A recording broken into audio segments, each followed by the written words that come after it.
सहते सहते मरने से, सहते सहते मरने से अच्छी है लड़ाई, ओ भाई हाथ उठा, ओ बहना। नमस्कार दोस्तों, मैं हूं करुणा गोस्वामी और आप हैं मेरे साथ news with Karuna ji channel पर। देखिए, एमएसपी का सवाल बहुत बड़ा है और ये 1 साल जो आंदोलन को हो गया है, तो ये आंदोलन, ये 3 कृषि कानून को लागू किया गया, इसलिए ये आंदोलन खड़ा हुआ है। और इसमें सिर्फ जो 3 कानून वापिस हुए हैं, इसके बाद एमएसपी का सवाल तो पुराना है। एमएसपी की लड़ाई है, सभी को एमएसपी का रेट चाहिए, क्योंकि भाई मिनिमम रेट मांग रहा है किसान। तो मिनिमम रेट तो फसल पे नहीं मिलेगा।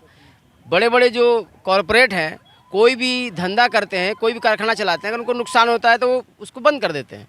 किसान आखिर घाटे की खेती करता आ रहा है और वो एमएसपी जो मिनिमम रेट है, तो मिनिमम रेट भी किसान को नहीं मिलेगा तो खेती कैसे करेगा? तो ये बड़ा सवाल है। इस पर तो अगर कोई, ये तो समझ में आ जाना चाहिए कि किसान को, हर किसान को एमएसपी का रेट चाहिए। बिना एमएसपी पे कानून बने हम लोग यहाँ से नहीं जाएंगे, क्योंकि ये मांग पहले से जुड़ी हुई है। 3 कृषि कानून वापस लो, एमएसपी पर कानून बनाओ। तो अभी तो आधा काम हुआ है और इसके बाद जो बिजली का बिल है और बहुत सारे सवाल हैं। कहने का मतलब ये है कि ये किसान जो इकट्ठा होकर के संयुक्त किसान मोर्चा ने जो लड़ाई खड़ी की है, आज जितनी भी पार्टियां हों, आज चुनाव आ गए हैं तो सभी लोग अपने चुनाव में अपने मुद्दों को भुनाने के लिए आ गए हैं, लेकिन किसी भी पार्टी ने तो कोई पर्चा निकाला है, ना कानून के बारे में कोई जागरूकता फैलाई है। और बता दें, देश में जो लोग समर्थन करते हैं या विरोध करते हैं, वो स्टडी नहीं करते, उन्होंने पढ़ा नहीं है कि कानून में क्या है। सिर्फ अंधभक्ति में ना ही विरोध करना चाहिए और ना ही सपोर्ट करना चाहिए, चीज़ों को पढ़ना चाहिए। ये मैं संदेश देना चाहता हूँ सभी लोगों को कि सभी को अध्ययन करना चाहिए चीज़ों का। दरअसल जो लोग बोल रहे हैं, मैं वही अभी बोल गया हूँ कि लोग पढ़ते नहीं हैं। भाई 3 कानून वेबसाइट पे पड़े हुए हैं, जो कृषि मंत्रालय है वेबसाइट पे आज ही पड़े हुए, तो हमेशा पड़े रहेंगे, उनको तो कोई हटा नहीं सकता, क्योंकि जो कानून आया है वापसी के लिए वो अलग से आया है, वो कानून तो वहाँ रहेंगे ही। वो जो लोग इस बात को कह रहे हैं, उनको कानून को निकाल करके पढ़ना चाहिए और तब विमर्श में आना चाहिए। एक सवाल और है कि बोला जा रहा है कि जो संयुक्त किसान मोर्चा है वो तो टूट गया है और किसान जो है पंजाब के वो वापस जा रहे हैं, तो उस पर आपकी क्या राय है? देखिए, ऐसा नहीं है, पंजाब के किसान वापस नहीं जा रहे हैं। अभी कल मीटिंग है, मीटिंग में जो चीज़ें तय होंगी वो हम लोग उसको फॉलो करेंगे, क्योंकि ये लड़ाई पंजाब से शुरू हुई थी और ऐसा नहीं है कि बिना समन्वय के ये लड़ाई ऐसे ख़त्म हो जाएगी या पंजाब के लोग ऐसे चले जाएंगे, ऐसा नहीं हो सकता। और ये जो 700 किसान जो आपके शहीद हुए हैं, जिनको आप शहीद कहते हैं, उन लोगों पर भी अभी तक कोई संज्ञान नहीं आया है सरकार का, तो आप उस पर क्या कहेंगे और आप सरकार से क्या चाहते हैं? ये तो देखिए, जो कृषि मंत्री ने जो बयान दिया कि हमारे पास कोई आंकड़ा नहीं है, तो ऐसा तो है नहीं, क्योंकि सरकार के पास सारे आंकड़े होते हैं। कितने लोग जन्म लेते हैं, कितने लोग मरते हैं, सारा आंकड़ा सरकार के पास रहता है, क्योंकि ये इसी रिपोर्ट को बनाने के लिए बाकायदा एक विभाग बना हुआ है।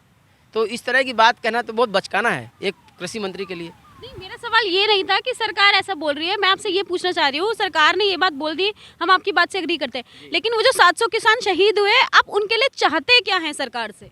उनके लिए सरकार तो बात ही नहीं कर रही है। जैसे भाई अगर हम बात करेंगे तो वो सारी बात आएगी सरकार क्या सोच रही है। हम लोग तो ये कह रहे हैं कि जो किसान शहीद हुए उनको शहीद का दर्जा दिया जाए, उनको मुआवजा दिया जाए और जो पुनर्वास है उनके परिवार को नौकरी दिया जाए। वो सारी बात लिखित में दी जा चुकी है, संयुक्त किसान मोर्चा से बाकायदा लिखित में ये चीज़ दी जा चुकी है। एक सवाल और है आपसे कि आप ये बताइए कि अब जो है आपकी रणनीति क्या रहेगी? जो किसान भाई हैं यहाँ पर बैठे हैं, उनकी रणनीति क्या रहेगी?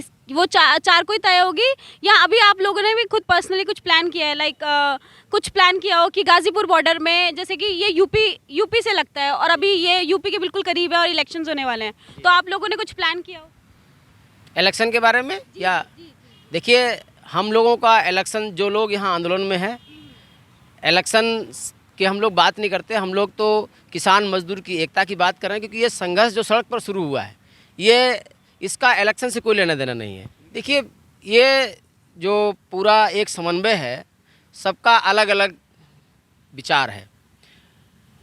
चुनाव से मैं अपने संगठन की तरफ से ही अपना दृष्टिकोण बता रहा हूँ।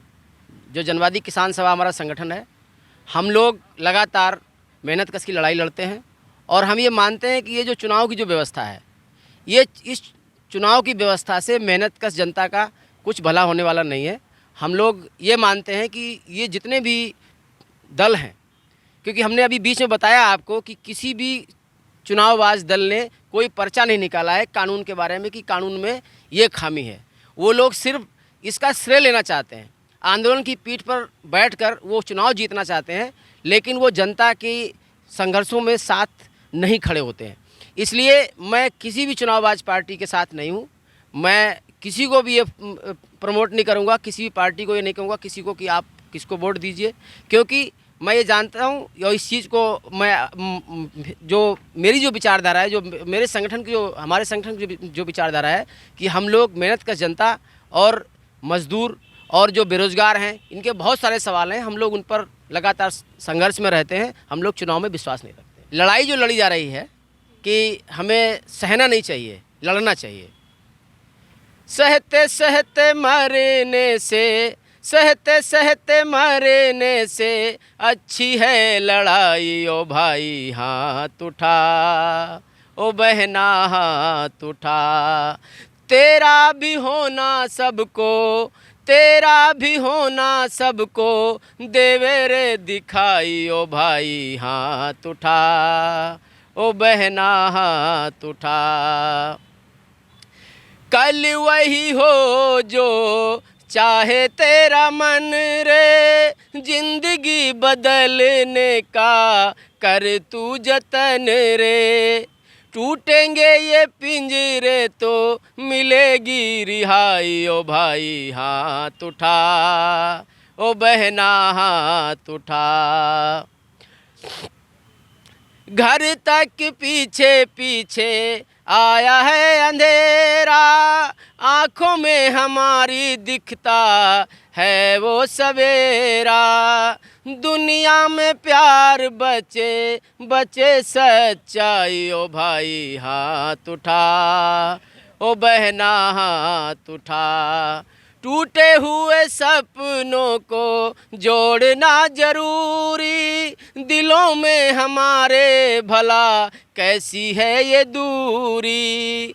पेड़ तो हमारे हैं पर छाँव है पराई। ओ भाई हाथ उठा, ओ बहना हाथ उठा, सहते सहते मरने से अच्छी है लड़ाई। ओ भाई हाथ उठा, ओ बहना हाथ उठा। इंकलाब जिंदाबाद, किसान आंदोलन जिंदाबाद।